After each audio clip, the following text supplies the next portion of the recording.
Next week will be Joanna Lewis, who is an associate professor at the Georgetown University, and she will talk to us about China's role in global clean energy technology development. And in many ways, it's going to be a follow-up on this talk.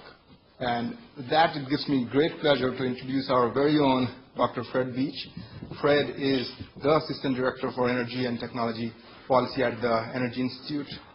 He is a very impressive man. I've known him for a few years, but after revisiting his CV, I admire him even more. He was in active service for 25 years in the U.S. Navy, where he was a submarine guy, he was an aviation guy, he was a warrior guy. He really was associated with many aspects of the military, and then since retiring in 2003, he has been associated with many consulting projects with DARPA, with the Defense Science Board, and many other agencies. He holds a PhD degree from a great school, which is the LBJ School of Public Affairs here at UT Austin.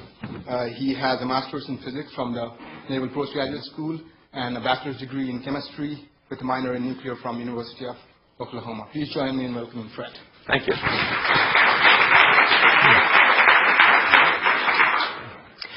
We have an hour, right? So about 45 minutes for presentation, 15 minutes or more for questions. And I'll stay here as long as anybody wants to stay around and ask questions.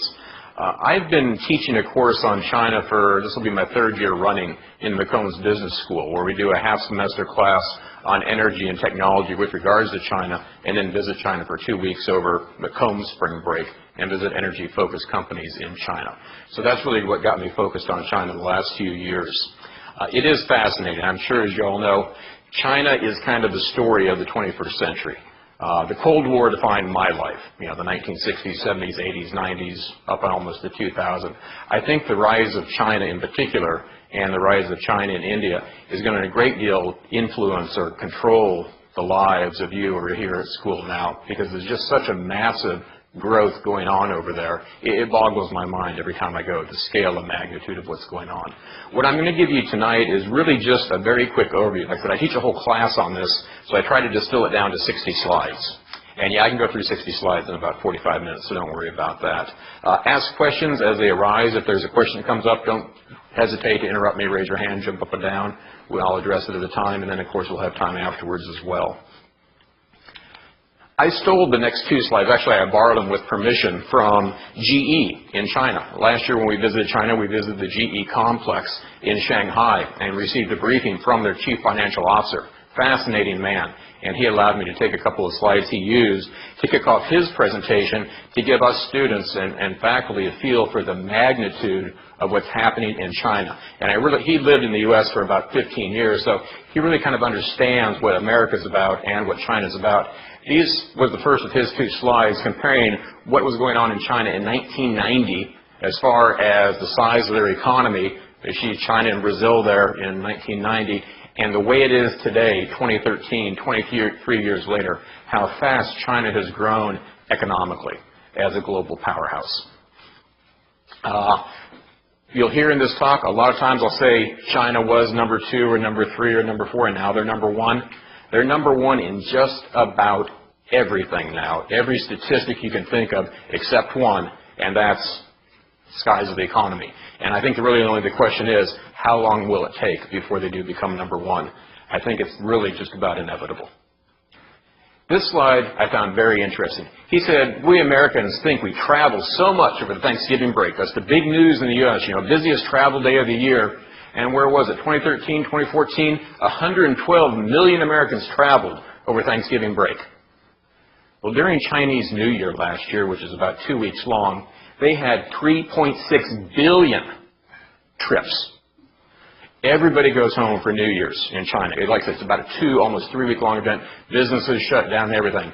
3.6 million passenger trips during that New Year's. So it kind of makes your 112 million like, you got to be kidding me. You're even counting that?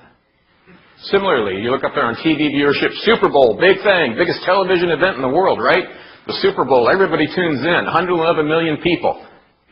700 million watched a video event in China during the New Year celebration. It was one of those song and dance routines they do, very patriotic and all. I really like the mobile subscriber numbers. You know, T-Mobile thinks they're hot shit. Sorry, not in context to China. T-Mobile, Sprint, AT&T, Verizon combined 300 million customers. In China, they have 1.2 billion mobile customers.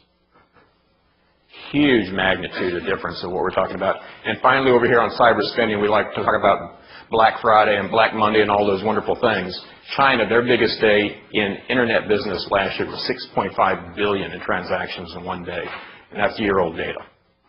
They are growing rapidly, economically, just about every statistic you can think of. Economic growth, now this depends on your philosophy. Economic growth requires energy, or you could say energy facilitates economic growth, or economic growth demands energy and follows. Which is lead, which follows, chicken, egg? I really don't care, but the two go hand in hand.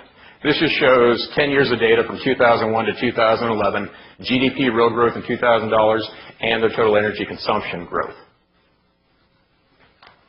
And it has not slowed down. This one I find a little bit more compelling. Same time period. What we're looking at here is China's consumption of energy marching up. You see the actual units on the left-hand side, the percent change on the right, also mapped against that world growth rate of the economy and China's growth rate. And yes, in 2003, 2004, their growth rate for that year was 20%.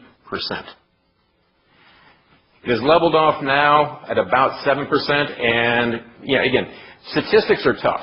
When I grew up in the Cold War, there were lies, damn lies, and statistics, and then Russian or Soviet statistics. Now it's lies, damn lies, statistics, Russian statistics, and Chinese statistics. So it's hard to really get firm numbers, but this is what they're self-reporting, and their government stated goal is to cool down the economy and stabilize at just 7% growth. The question is, are they going to be able to hit that target and maintain that target? But the government thinks that's what is achievable steady state going forward, because this kind of thing is amazing, but that's really not good for the economy either, because you want some stability. You don't want that much fluctuation. But unbelievable growth, especially considering what was going on in the rest of the world at the same time. So let's talk about the energy, their energy mix. You probably hear a lot about this. China runs on coal. Huge economy, huge energy industry. 70% of the energy consumption in 2010 was coal. Quite a bit of renewables. You can't quite see it there. It shows 0%, but it was about 1% that year. A good deal of hydro, fair amount of oil, a little bit of natural gas. Now, this is very anomalous. I don't think I have a slide in here that shows world averages or U.S. or European averages, but this is not a very diverse portfolio when you're looking at energy mix. And again, this is overall energy. This isn't no electricity. This is all energy in China consumption. Same slide, but showing you some time scale data on it to show when things really changed. Remember that year, 2003, 2004, 20% growth? Where's the knee in the curve on the coal? About a year and a half, 2 years before that, and it just exploded. Again, cause and effect, it's hard to tie the two sometimes, but I would say China's economic growth has been driven almost purely via coal consumption. And that slide pretty much supports it. That huge economic rise, 20% growth rates, 10% growth rates, 15% growth rates, tracks that huge growth in coal consumption right up here to where they are today. That is starting to taper off a little bit. We'll talk about that further on in the presentation. But the one favorite metric I have, and every time I give a lecture on this, I say it twice. Today, China consumes more coal than the rest of the world combined. China consumes more coal as one nation than the rest of the world combined. And believe me, the world uses a lot of coal. China uses more. But it's interesting to me how sharp that knee in the curve is right there. What happened in 2002, 2003? Did somebody just throw a switch? Did somebody make a command decision? Was that part of a formal government plan that said, just start building coal plants, just do it? Or was it the unleashing of the economic growth and capitalism that said, we need energy to do this, energy demand is growing, and how do they then meet that demand? And in this case, predominantly by coal. Now this is just electricity. Similar pie chart to the first one, but this is just electricity consumption and where it comes from. Coal, 65%, hydro, 20%. I'm sorry, this is capacity, this isn't generation. So this is installed capacity, the capacity of the different sources. They don't always run at full capacity. Coal, 65%, a lot of hydro in capacity, 22%. A little bit of nuclear. I always thought China was a nuclear nation. I always thought China was a nuclear power. You know, I'm a Cold War warrior. You know, there was us, there were the Russians, and yeah, the Chinese were kind of like the Russians. They were nuclear power. So I always assumed they had a lot of nuclear power plants too. They didn't. That's changing, but still here only 1%. Wind, that's pretty significant. 6% of the electricity was from wind this year. Big number. Not much oil in the electricity segment. That's true just about anywhere. But look how little natural gas is used in electricity generation. This is anomalous, just like the previous chart showing their total energy consumption. It's very anomalous that their portfolio is not more diverse than this compared to other nations. And this is just another thing, showing the same thing, but in the time scale now. Here you don't see quite that knee in the curve we saw in the previous one on total energy consumption. It's a little bit smoother. Still a lot of conventional thermal, but primarily all coal. And this is why it doesn't quite track when you look at the numbers. When I see the coal number as a percentage of total energy consumption and the coal number as far as electricity generation and capacity, China, and this is part of the pollution problem, burns a lot of coal residentially. How many of you all burn coal at home? 1.4 billion people, and more than half of them are still rural. They don't burn wood. They burn coal. These little pucks with the holes in them, that's the kind of the standard unit of issue of energy in China. Even downtown Beijing. People in residences in downtown Beijing have these little furnaces, these little stoves. That's how they heat their homes in many cases. That's how they cook. That's how they boil water. And that is ungodly polluting. I mean, imagine if all of us still cooked with charcoal briquettes out on the patio. Imagine if we all still had wood-burning stoves in our homes for heat and for cooking. That is one of the real big stories on coal that doesn't get told about China. You hear about how, oh yeah, they're building a new coal power plant every week. This is still happening in a huge, huge way across the country. And that's one of the major sources of the pollution and the coal consumption. And this is one way China is trying to stop that problem. But it's going to have a huge impact on the everyday person because this is how they live. Energy consumption by region is kind of unique in China. China is primarily a coastal country. The population density is primarily along the coast. And you can almost draw a line, I'll show it to you on the next chart, you can almost draw a line from the northeast to the southwest. Not quite dividing the country in half land area, but certainly the dividing line where most of the population lives to one side of that line. This is a slide I borrowed from the Chinese. This is from their 12th five-year plan. It's in Chinese. I had a graduate student help me translate some of it, and that's exactly what they did. This was their line in their plan because they realized everybody kind of lives over here. Their natural resources, in many cases, you'll see as we'll go through them all individually, are often on the other side of that line. It's kind of like Texas. We all live in the Texas Triangle, Dallas, Fort Worth, Houston, San Antonio, that triangle, which is to the the eastern half of the state. Where's all the wind and the solar? Out to the western part of the state. Very similar to what they have here. This is where their coal is. This is where a lot of their wind and their solar is. This is where a lot of their hydro is. But everybody lives over here. This is what they're trying to address in this slide, is explaining on their 15-year plan or the next 5-year plan how they're going to develop their energy infrastructure to try to tap those natural resources and get that energy to where the population centers are. Being a communist country, they could say, well, no, just everybody move over there. Thankfully, they're not doing that. What I'm going to do now is step through each of the major energy technologies from a Chinese point of view, what they're doing, where their energy comes from, and what they're trying to get into. And I'm going to go kind of reverse order. I'm not going to do the big three fossil fuels first. I'm going to go through the renewables first. China's interesting. They lead the world in solar panel production. And it's kind of like when they turn that switch on the coal use. Look at this. Just back in 2001, 46% of solar panel manufacturing was from Japan. half the market was in Japan, and the U.S. had 27% of the solar panel market globally. Fast forward just 10 years, boom, China now has half of the solar panel manufacturing segment. The U.S. share has dropped to single digits. Even Germany, which was making a strong run back here, was really going to become dominant, has tapered off. They've just grabbed it. Now again, was this a command government decision? Say, we're going to own solar. Was it market driven? Was it economy driven? Was it resource driven? Or was there a formal government plan to do so? I don't know the answer, but it just amazes me how quickly that happened. 10 years. That whole industry turned around.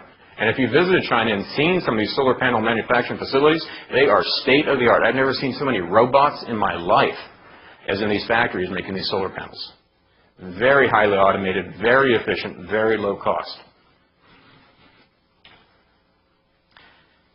So you would think if they manufacture so many of them, almost half the world market, they'd have the most of them installed, right?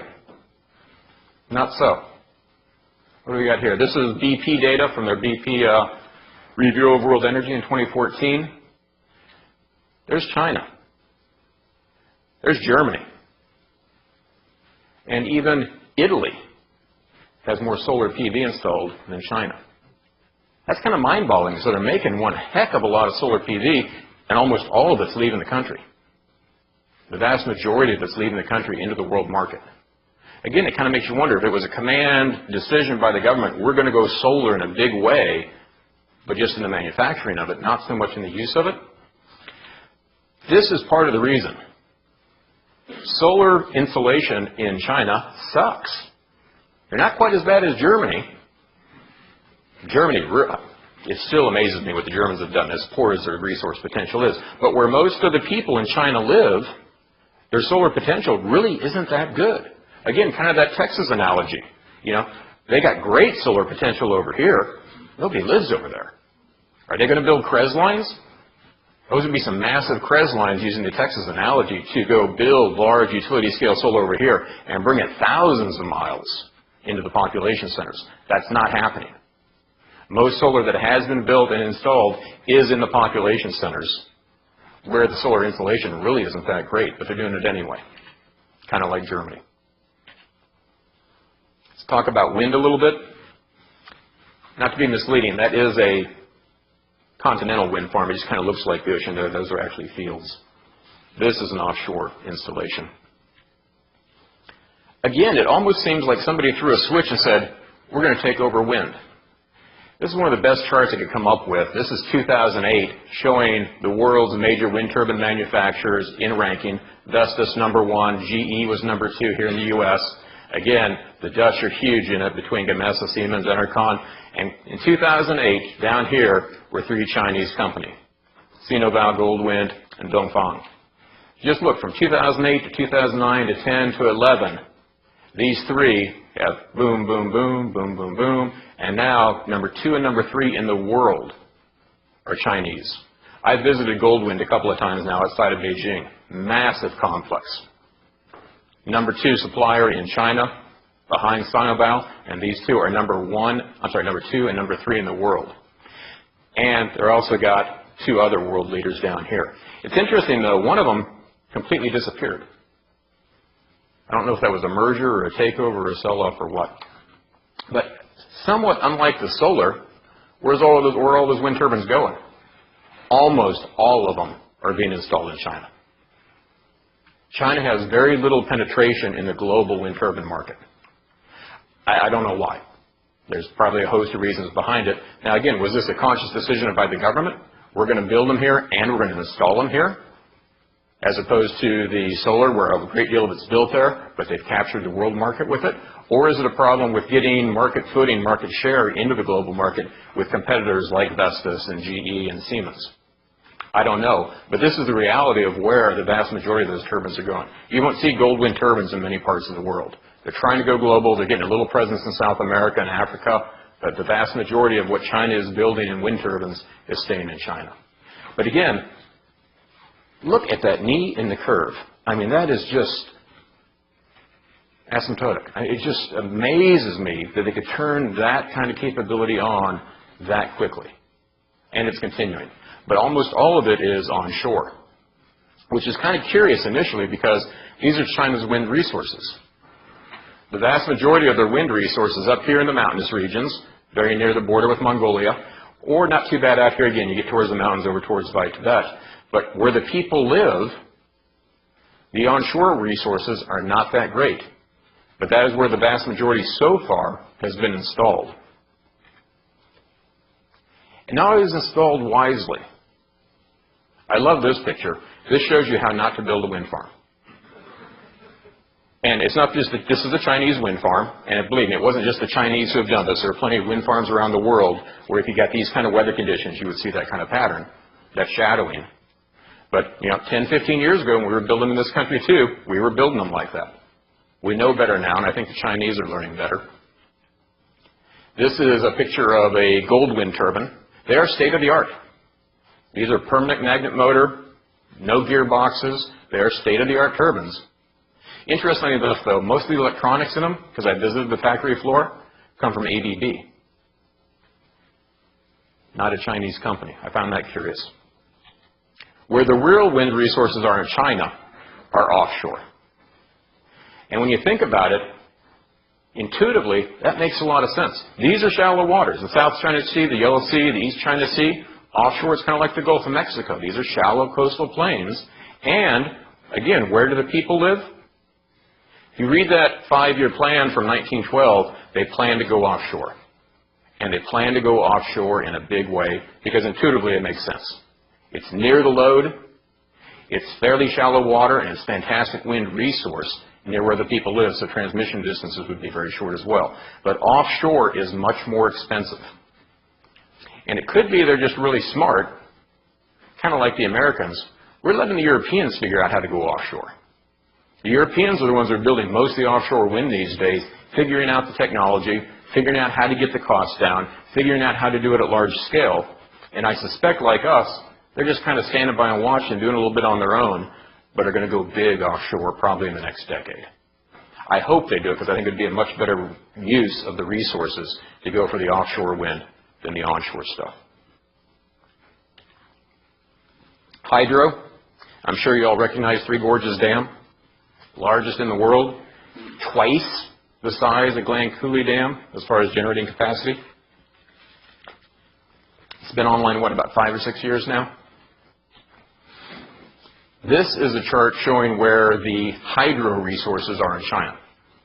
And unlike the United States, a great deal of it has still not been tapped. They have a lot of free-running rivers still that have potential for hydro resources to be installed. A little bit better slide. This one shows existing hydro dams as well as planned and under construction. The solid blue are the existing, and the circular ones are under construction. You can see the Yangtze has been fairly well built out, in particular with Three Gorges. The thing that is interesting, and this is big news in Asia, you don't read much about it in the U.S., is several of the things that are planned are on the Salween, and in particular, the Mekong River. Why is that a contentious issue in Asia?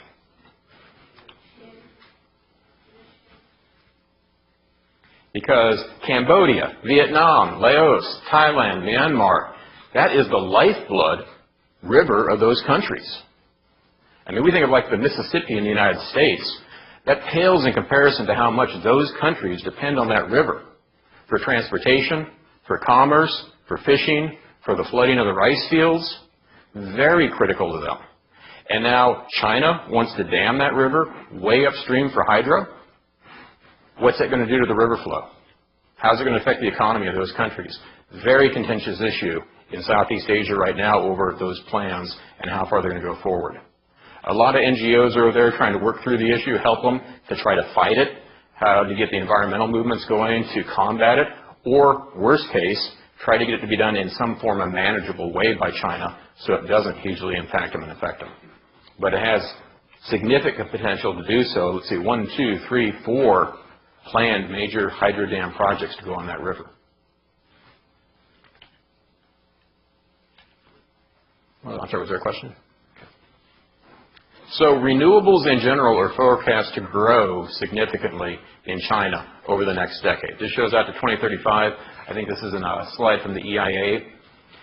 Still a lot of growth potential in hydro. Hydro is a wonderful energy resource. I mean, especially compared to wind and solar, if you want some reliability, if you want some capacity factor, if you don't want variable resource, hydro is the way to go. I think they're really going to continue to push strong in hydro dams. And again, as you saw back here, many of those aren't completely detached from where the population centers are in this region.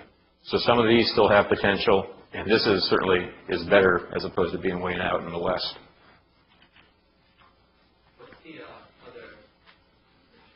Pardon me? You know, pick your other. What are others in? You know, biomass. That is a large number. Aggressive estimate. But again, look how little solar.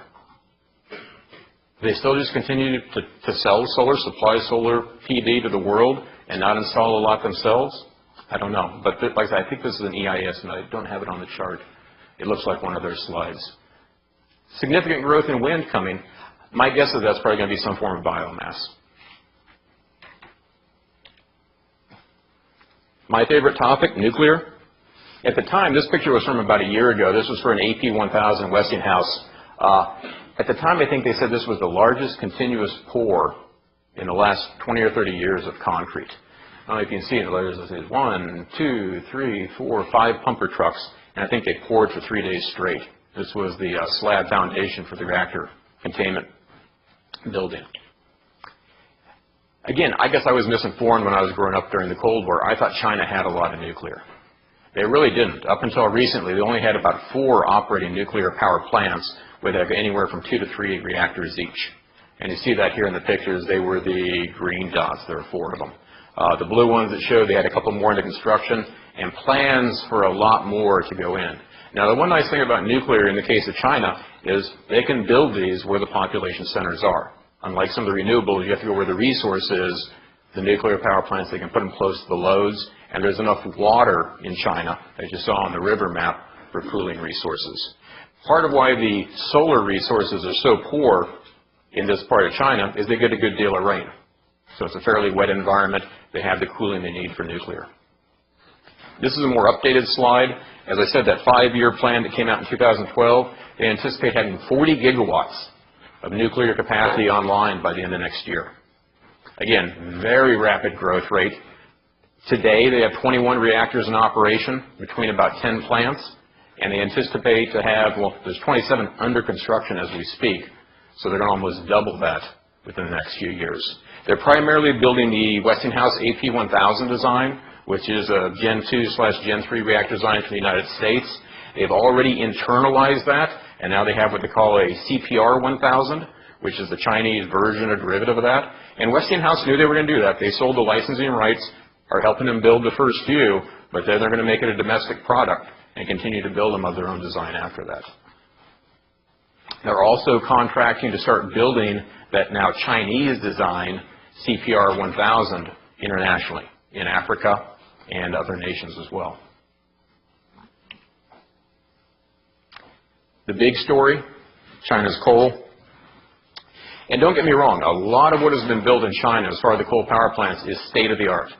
A lot of supercritical and ultra-supercritical coal plants.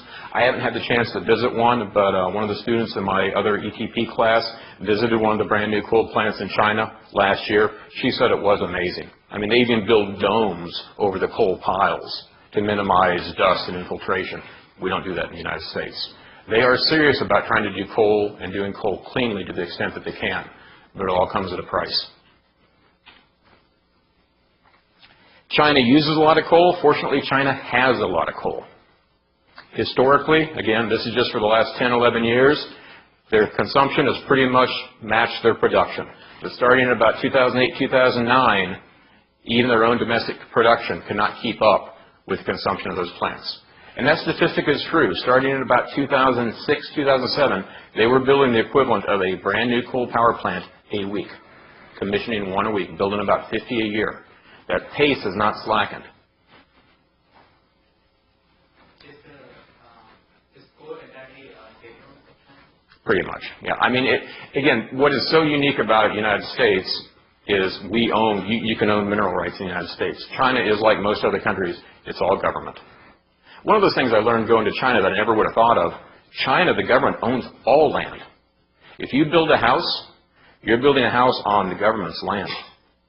So you're really just borrowing that footprint while you build your structure on it. They can take it back if they want to, and do. This is where their coal reserves are. The majority of them are up here in the central and north central part of the country. The problem they had, and part of why they started importing, they have enough to mine to meet their demand. It's really an infrastructure problem, as that coal demand has grown so rapidly, as all these power plants have been built down here in the coastal regions where everybody lives and where the load is. They haven't built enough railroad infrastructure at the same time to get it down there. In fact, a great deal of the coal that comes down to this region is railed out to the coast, and it comes down by ship and barge to these coastal cities. But that bottleneck is also what has driven for some of the coal imports now from Malaysia and from Australia. It's just an infrastructure issue that they can't get their own coal mined fast enough and economically enough to get it down to where it's needed. I love pictures if you haven't noticed that yet. They do speak volumes. Coal is still very human intensive in China. I had statistics that went back further than this, but they were CIA statistics. These statistics, starting in 2010 for China, these are the government reported numbers. So if China's government is willing to say, yeah, we lost 2,400 people in mines in 2010, I believe that's at least a correct bottom number. If you go back to 2002, 2003, the CIA numbers say they were losing 7,000 a year. Now, to put it in perspective, that 2,400 number in 2010, that's about where the United States was in 1930. We used to lose 2 to 3, and sometimes 3,500 people a year in American coal mines back in the 20s, 30s, and 40s. So what this really is indicative of, I think, is they're becoming more industrialized. They're trying to put in place safer operations, more mechanized operations, but where a lot of these deaths are occurring is there are still a lot of mines that look like that. In a population of 1.4 billion people, there are a lot of what we would call mom and pop coal mines. Very dangerous environment. Again, the government, I believe, is doing the right thing. They're trying to shut them down, but at the same time, they don't want to reduce their production. Unlike America, where most of our coal production has gone to surface mining, mountaintop removal, and open pit mines, a lot of China's is still subterranean mining. Dangerous world. Petroleum. This is the real sleeping beast, in my opinion, in China. When we think of what we've seen in the demand for electricity and coal-fired generation in China over the last decade, the last 15 years, I think the next shoe to drop, personally, is petroleum. Because they're buying cars, and they're building roads. Will China ever sell more cars in the United States? Yeah. They took that record last year. Chinese now buy more cars annually than Americans do. I don't know if that's a record to be proud of. It's nice to not be number one in that category finally, I think. But the demand is insatiable. How many of you have been to China? Okay. What about that traffic? It takes a while to get around, doesn't it? And it's not going to get better anytime soon. I mean, the stated goal of the government is to urbanize the country. There is a formal plan to bring people in from the countryside into the cities. That's why they're building so many apartment buildings. That's why they're building so many roads, is they want to get more and more people into the cities, which means more and more transportation, more cars. This is the scary part for China. As recently as 1992, their oil production met their demand. Since then, their consumption has been rapidly outstripping their production. The rate of growth of their consumption has been almost synonymous with their rate of growth in GDP and their economy. That's a big number. Net imports, what is that, about 6,000 barrels a day in imports? I'm sorry, 6,000, so 6 million barrels a day. This was just for 2012 on the far right-hand side, up to 10 million barrels a day in demand. As recently as 2011, China was still number 2 to the United States in oil imports. This is just net imports. And again, they've now taken the record. China now imports more oil than the United States does. Combination of factors got it there. Of course, U.S. imports are down because domestic production is up. But China's net imports continue to climb. And this one, I think this forecast, I don't think it's quite bullish enough. I think their demand, or their net imports, I think their demand is going to continue to outstrip their production growth rapidly. This is interesting, that they'll buy oil from pretty much anybody who wants to sell it, which is probably a good policy when you use that much oil. I mean, how many countries do we really get our oil from? Canada, Mexico, Venezuela, Nigeria, a little bit from Saudi Arabia. And those are kind of the big 5 that supply the vast majority of what we import. Very diversified portfolio when it comes to their oil imports. And a lot of countries you don't hear of when you talk about America. How much oil do we get from Angola? Do we get any oil from Angola? Kazakhstan? Brazil? Congo? Those aren't the kind of the names that just pop to mind when you think about oil imports. China's going after it wherever they can get it. There's not a lot of oil in China. These are where their oil basins are, or at least, from what the geologists say they are.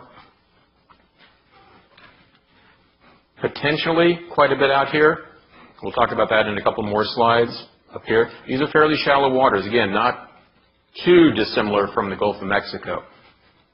A lot of it up here in the north, and this large basin out towards Kazakhstan. That's like Kyrgyzstan. Yeah. Natural gas. This one, I think, is almost going to be like petroleum. China does not use much natural gas today. Yes? Good. I'm right on track. I need a clock in here. Until recently, their domestic production met their demand. What was this? In 2007, they become a net importer. And see how rapidly that gap is growing. These are where their oil deposits, in this case shale, is. There's been little, if any, success in tapping shale deposits in China so far. U.S. majors have been over there trying to help them. They're still being pretty much stymied on getting success in Chinese shale gas. This shows USGS estimates of who has most oil, the gas in the world. Obviously, Russia, a huge amount, primarily conventional. Here's the United States, our conventional gas, our tight, and our shale. Most of what China does have is going to be in shale formations. So if they're going to be successful in producing gas in China, they're going to have to figure out shale. They haven't yet. So they import a lot of gas. These are their LNG imports, so just liquefied natural gas. Australia is a huge supplier of LNG, quite a bit from Indonesia. Qatar, big one, Malaysia, and then the host of others.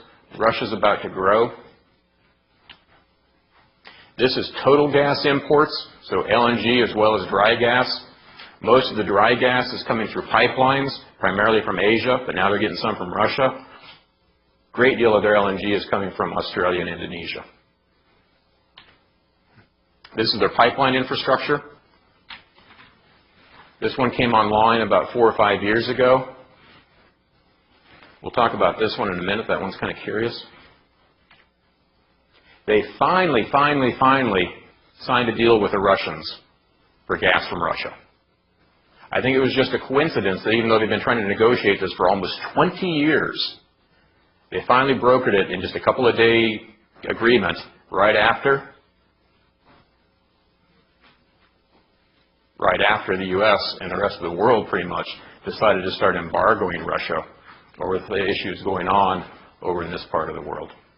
What's interesting about this chart to me as a naval officer, you probably can't see it. I'm sorry, the numbers are too small on the slides. This here's the Strait of Malacca.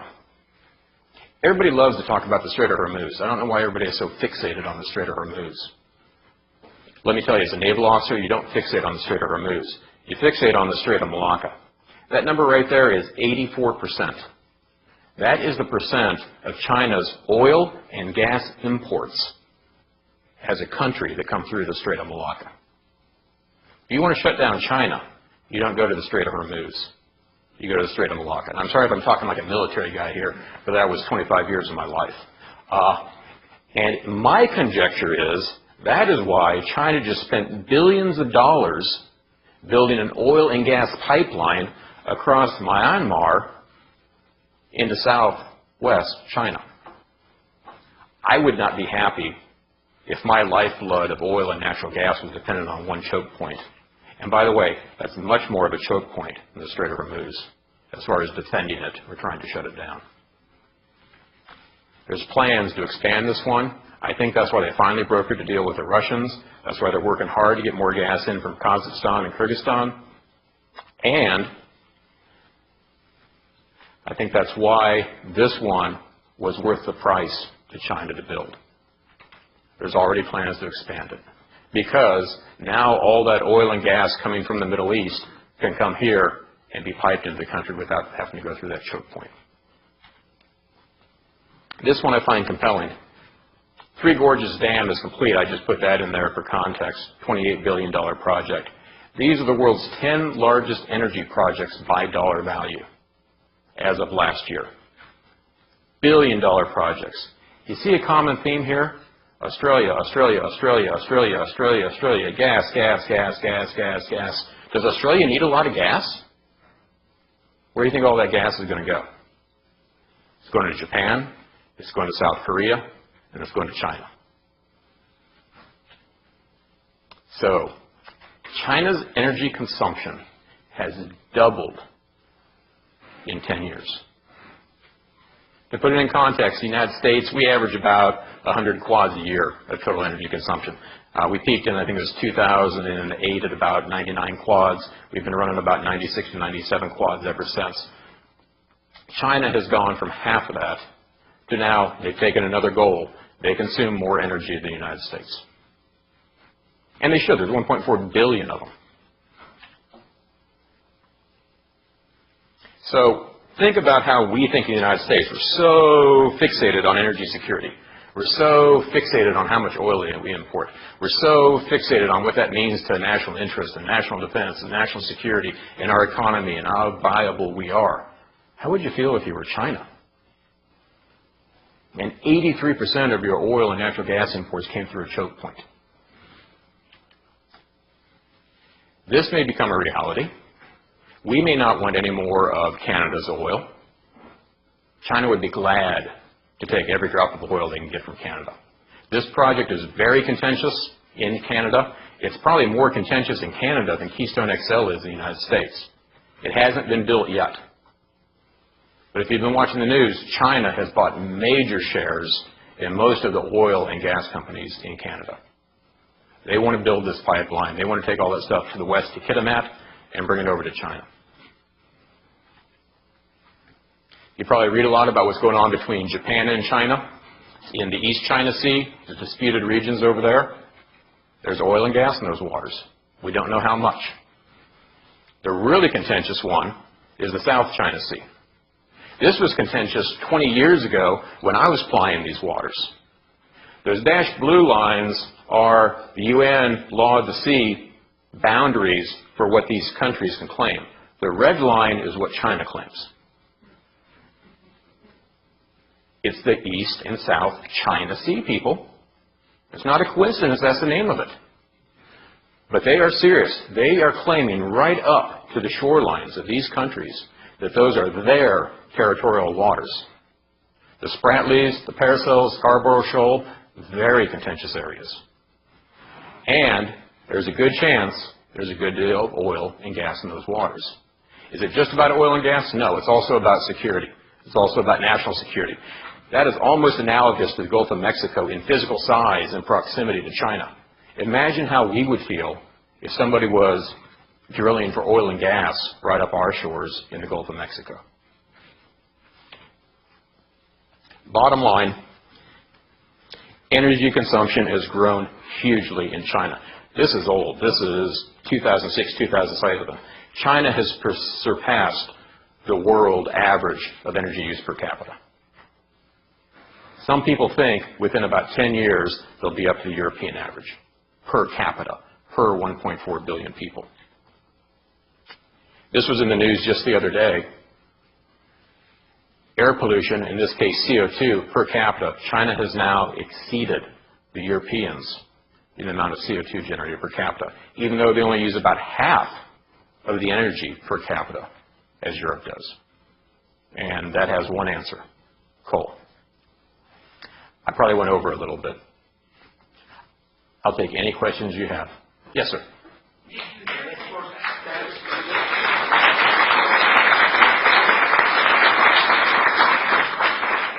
If you have a question, please wait for the mic to arrive. I'm sorry, that was kind of a whirlwind tour, but I wanted to get through all of that. Did you hear anything about their thorium research project? I'm a closet nuke, by the way. I'm a Navy-trained nuclear officer, so I know nothing about which I speak. They're experimenting with it. Just like some people in the U.S. think we should. They're also experimenting with small modular reactors. They've got a couple of designs under construction. They're pretty tight-lipped about nuclear, though, as should not surprise us. But yes, they are looking into thorium as well.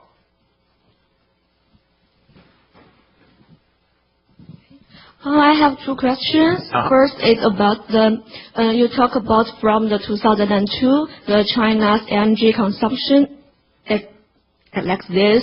I guess one big event happened that year. China has been part of the WTO member. Yeah, from that year, China's export is increasing. And I have calculated that, and the many scholars have also calculated that. I remember in the 2012, about 20% of the China's energy consumption is for other countries. We export the products, and our energy consumption is for the products is for the other countries' consumption. Yeah, so does that make sense? Oh, it is. I mean, we have offshored much of our energy consumption in the U.S. We have offshored our heavy industry. So, I mean, even when you look at GDP per energy use, our GDP per energy use is getting better and better all the time because we've moved all the heavy energy industry offshore into China. I mean, that's part of the reason our numbers have gotten better and China's have gotten so large. But what fascinates me is how sharp that turn was. Who made the decision? Start building the power plants to support that economy. Or was it a capitalistic, ooh, everybody's crying for electricity, quick, let's go build some power plants? Okay, so Yeah, I think somebody made a conscious decision. If we're really going to make this happen, if we're really going to support this kind of economic growth, we need electricity and we need a lot of it. Go build power plants. You know, how did that interaction happen? I know how it wouldn't happen in the U.S. I'm really not sure how much command decision there was in China in making that happen, supporting it. okay. So the second question is about you show the particular coal that used in China. Yeah. I don't know. I'm not sure. So I want to ask, do you know what percentage of such coal used in China of the total coal? Because from my personal experience, I seldom saw such coals in China, especially in city. And I know that in the most rural areas in China, that coal is less and less recently. So I don't know.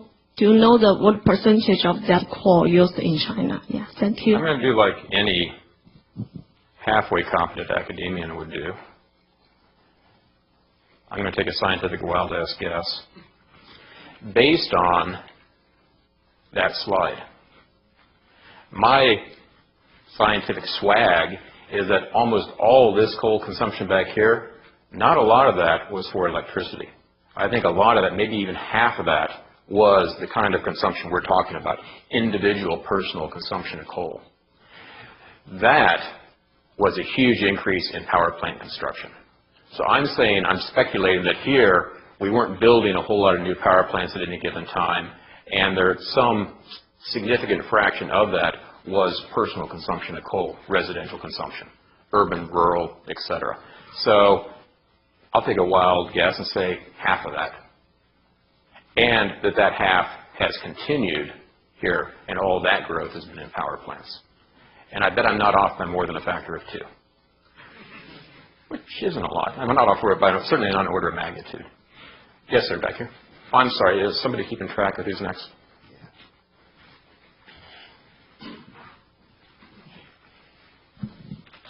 Hi, thank you. So my question is in regards to the shale plays within China.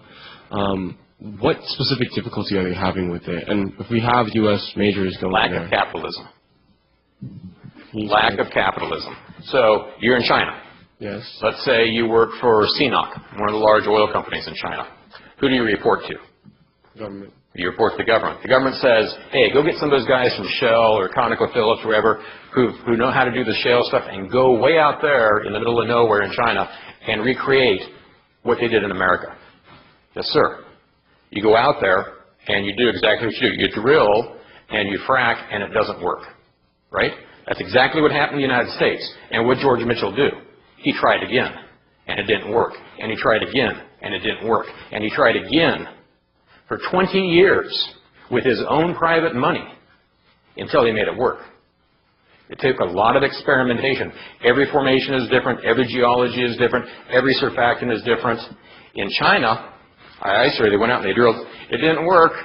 Oh, geez, I guess it doesn't work in China. Where's the private capitalistic incentive to make it work? Where's the incentive to say, well, sir, it didn't work, and they're saying we got to try this, and then we got to try that, and then we got to try something else. Where's the motivation to keep going and try to make it work? That's kind of a simplistic explanation of it, but I think it's a pretty accurate, at least told by me from the guys from Conoco and Shell and BP who have been over there trying it for them, is they just give up because, well, it doesn't work here, so it doesn't work. So of the, I guess, resources you talked about, what do you think, future investment-wise, what's the largest one they're betting their money on? Nuclear. Nuclear. They plan to have on the order of 100 nuclear plants built within the next 20 years, which is equivalent to what we have in the U.S. today. It took us 25 years to build out. And I think, and again, that's just my opinion, but having been in Beijing and some of this, seeing how bad that pollution is, they've got to do something. The people are not going to tolerate that much longer.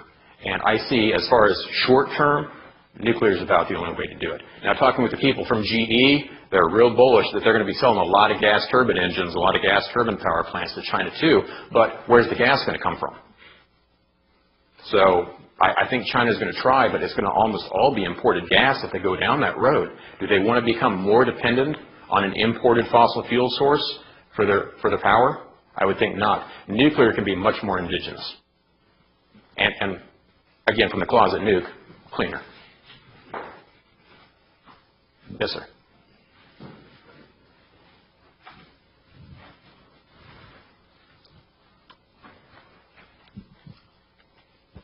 Hi, thank you. I guess it was particularly interesting to me, the slide where it showed that, I guess, solar domestically is not really used in China. It's not growing fast. Exports. It's certainly compared to how much they're producing. Almost all of it's being exported, all the product. So I guess my question is, do you feel that the recent WTO rulings upholding the U.S. tariff on U.S. tariff on Chinese solar, and I think maybe the EU is following suit, do you think that's going to reduce the, Chinese export of solar? Both years I've gone to China with my class, we visited Canadian Solar, which, by the way, is a Chinese company. Don't let the name fool you. They're formed in China, but believe me, the factory in Canada. Believe me, the factory is in China. And they've been very upfront with us each time we visited on giving us a briefing on what the market looks like, how it is in China, how it is globally, where their niche is. I don't think so. I think they're going to still do okay even with the tariffs. Everything is starting to flatline as far as the cost per watt coming down. Everybody's eking out the last little bit. But having toured their factories, seeing the scale of what they're doing, the efficiency of their processes, and really what they're trying to get into is project plan development now. They're less about wanting to sell you 100 megawatts of panels. They want to come build a 100 megawatt solar installation for you in your country. And oh, by the way, let's use our panels to do it. That's where they see the market value now, not fighting with 5 other majors for getting another 2 cents out of the cost per watt. So, but to me, they've won the market. They got it. It's theirs. And they aren't going to give it up, I think. And I think there's even a national effort towards it. And they've had huge consolidation over there as well. I mean, there were 100 solar panel manufacturers over there 10 years ago. Now there's basically 3 or 4, and they're monsters. Follow-up question to that. Do you feel that, I mean, maybe it's eventually it's going to be China exporting solar to, I guess, large resource or solar resource, solar resource areas such as Africa, and the way they've done. I think they'll do okay. Yeah. And I really don't know how long the U.S. tariff's going to last. I mean, we're really, in my opinion, I'm not an economist. I think we're just hurting ourselves. Yeah. But then I'm a solar advocate, so maybe that's part of the perspective. Sure. This wasn't part of my question originally, but on to that point, I had read some stuff about that tariff being instituted because of China had basically moved up the value chain because of the rare earth minerals that they have in the photovoltaics, and that's kind of why they had basically overtaken that marketplace. But the question that I had, you showed the shale gas plays. Do they have anything analogous to maybe the Eagle Ford or the Bakken as far as shale oil? And would that be something that they could bring online to maybe narrow that import gap? We got a geologist in the room. To me, shale is shale, the way I understand it. Whether it's tight oil or tight gas, the answer is yes. Shale is tight oil and tight gas, and it just depends on what era and epoch of shale it is, or whether it's more oil or gas, is how old it is. Because the older it is, the more oily it is, or the more gaseous it is. Whatever. But they've got shale, but it's going to be hard for them without a capitalistic environment. I mean, what other country than the U.S. has made shale work? And the way it's explained to me by the people who I think understand it is because in the U.S., individuals can own mineral rights. And it's that capitalistic drive to get rich that has given people the persistence to make it work in this country. Shale hasn't worked in Poland. They're trying and trying. I don't see it going anywhere in Great Britain. I mean, how many other countries can an individual own mineral rights? I think that's the real answer to making it work. I don't think it's a technological impossibility or a geological rarity that we have here in the U.S. You commented on the coastal population dominance, and so how is China balancing its tremendous energy needs, and now it's the #1 CO2 producer, versus climate change and protecting those coastal investments? Coastal investments? In terms of just infrastructure. I mean, they're protecting them from what? Sea rise, future sea rise, any planning? It's going to affect us all. I'll give you my patent answer. Our ancestors, thousands of years ago, survived an ice age with spears and animal hide clothing. If we can't survive a few degrees of temperature change and sea level rise, my God, we'll manage. But I don't think. Well, I'll give you this. Almost every highway I've driven over there is an elevated highway. I have never seen so many miles and miles and miles and miles of elevated highway. You drive from the Shanghai airport into Shanghai, 25 miles of 8-lane wide elevated highway. It just boggles my mind. The bullet trains, everything's elevated. Concrete, concrete, concrete, concrete, concrete. Rebar, rebar, rebar, rebar. To me, that's what's just unbelievable, how much energy that must be consuming.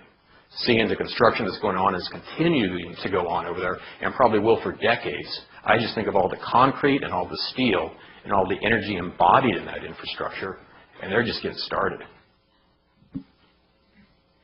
Do you see, after the recent Russia and China gas deal, do you see with Russia's hostility toward the EU and potentially us importing to Europe here in the next decade, do you see kind of a sphere of influence geopolitically between Russia and China becoming tighter and more hostile toward the rest of the world? I'm going to say no. My study of history and my experience in history, the Chinese have never liked the Russians, and the Russians have never liked the Chinese. And you go back to the Cold War era, read some of Kissinger's writings. very, very great deal of animosity between those countries, a lot of backstabbing in both directions.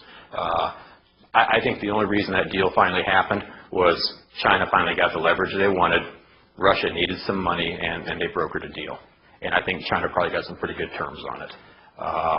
And I think China, and because of that, it's indicative that I think Russia needed that deal more than China did. But China was glad to finally take it when they get the terms they wanted. As to whether that's the first of many more to come, I wouldn't bet on it. I wouldn't bet on it. There's other people out there to the west of China, you know, Kyrgyzstan, Kazakhstan, others who are developing a lot of oil and gas resources that I think China will be more conducive to taking that. There's going to be a shift in gas, though. I mean, we study, some of my colleagues and I, the gas trade, because the big question is how much LNG is the U.S. ever going to export, if any. And there's a lot of stuff going on dynamically in Southeast Asia, in Australia, China, South Korea, Japan, on the global market for gas. And what's really going to happen there is really uncertain right now. But I think China is going to need vastly more gas than they have now as far as their consumption, especially if they want to clean things up. So I see gas being huge in China in the years to come. And petroleum, just because they want to buy cars. They want to do like all of us have done as we've gotten rich. They want vehicles. Hopefully they'll buy Teslas, because I own stock in Tesla.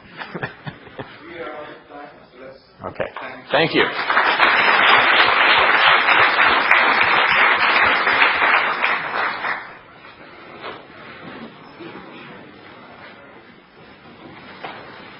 Good.